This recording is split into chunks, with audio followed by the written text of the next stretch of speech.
creating a taco plate. That way you have a space for like salsa and a space for chips. First thing we'll do is create a pinch pot. To do that, you roll one of your slabs into a ball. You'll stick your thumb into the ball and then start to pinch going around, making your hand like a duck, pinching all the way around. As you pinch, you want the thickness to be a thumb thickness. You don't want it paper thin, but you also don't want it too thick. Remember, in clay, the rule is always to have it that thumb thickness or it could break. Once we have our pinch pot, we put that off to the side. You're going to want to take your other piece and roll a slab that's nice and thin, and then you're going to create a circle. I have a cookie cutter that I created in my circle, so that's going to be the base of my plate.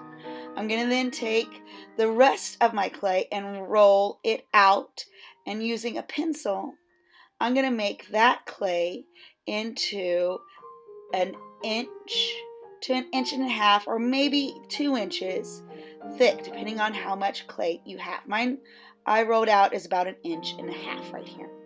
I'm going to then make the wall of my plate. So I'm placing it on my circle, going around. It's going to go up a little bit, almost like a bulb. We're going to then bend it out a little bit to make it more plate size, so that section has more plate to it. Then I add my pinch pot, pressing and making sure that I'm pressing and smoothing them all together. I smooth the clay so that my wall's attached to my sphere, my pinch pot's attached. I take my extra clay, I finish the plate wall. So you're making sure that everything gets nice and smooth and attached. You know, if you need to score and press or add a little bit of water to make sure that your clay doesn't dry out, you might have to do that to make sure that everything gets smoothed and attached.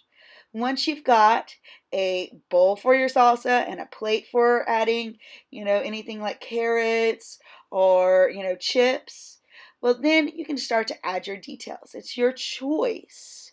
Whether you want, I had some people add like little bows, I had some people add like flowers, you can do that. Or if you want to make it where on your plate that you're deciding to make a little extra curved part, like if you're going to have it more for like crackers and a hummus dip, where you're having different fruits sections and things like that for your plate, you can add like a little spiral on the inside of your plate. That's all part of your creativity and you creating your design. Once you've finished your taco plate, you're going to want to write your name on your plate. You want to do this gently so that it doesn't cut into your plate deeply. You just want to add a little drawing on there that is your name. When you're finished with your plate, what you will be doing is you're going to want to get it in a box and send it back to me so that you can have me fire your clay. Once you have it where I've fired your clay, I will then give you glaze paint so that you can have a functional taco plate.